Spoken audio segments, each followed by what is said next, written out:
Awful scenes from this week. It has been brutal, truly, over the last several weeks. And that threat of severe weather, it continues over the next few days right into the holiday weekend. Fox Weather's Kiana Lewis with us this afternoon with more on that forecast. And Kiana, the last thing we want to be talking about over a holiday weekend is this coverage of severe weather. It truly is. It's kind of unfortunate, right? The unofficial start to summer is starting off so robust with storms yet once again. We take you from tomorrow through Saturday and even into Sunday, and we're watching several days here where we'll have a chance for severe weather. It starts tomorrow, and it's going to be right across the upper Midwest and across Central Plains as well. We're looking at early into our Friday morning, early afternoon, taking it to the late afternoon, where we'll see this Boeing segment kind of turn into a more linear event through the late evening as it pushes off towards the east. We'll also have to watch for these little isolated storms farther south, too. So looking back towards Texas, Oklahoma, Arkansas once again for very active weather through the late evening and overnight hours into the start of the weekend.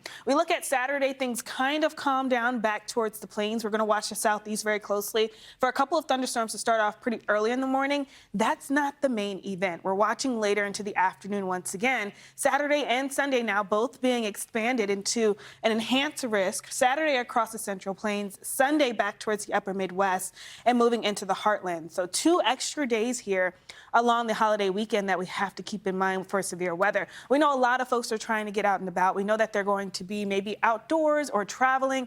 Keep a close eye to the Fox weather forecast because things are going to get interesting both Saturday evening, taking us into the start of Sunday and Sunday once again. So here's those storms once again back towards areas that have already been impacted earlier this week. Iowa, back towards Missouri, moving into Kansas.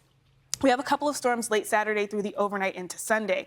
This tries to get itself together. It looks very interesting by Sunday morning for the upper Midwest. So watching western portions of Illinois, eastern portions of Missouri, southern portions of Iowa once again. St. Louis, for example, late Saturday is going to be the start of this event for you. And then we take it into Sunday, a couple of thunderstorms. Notice these temperatures too, they're pretty warm. So that's going to fuel these storms through most of the day Sunday. I think for the holiday itself, Ian, we rebound nicely in areas like St. Louis, temperatures back into the 70s with sunshine.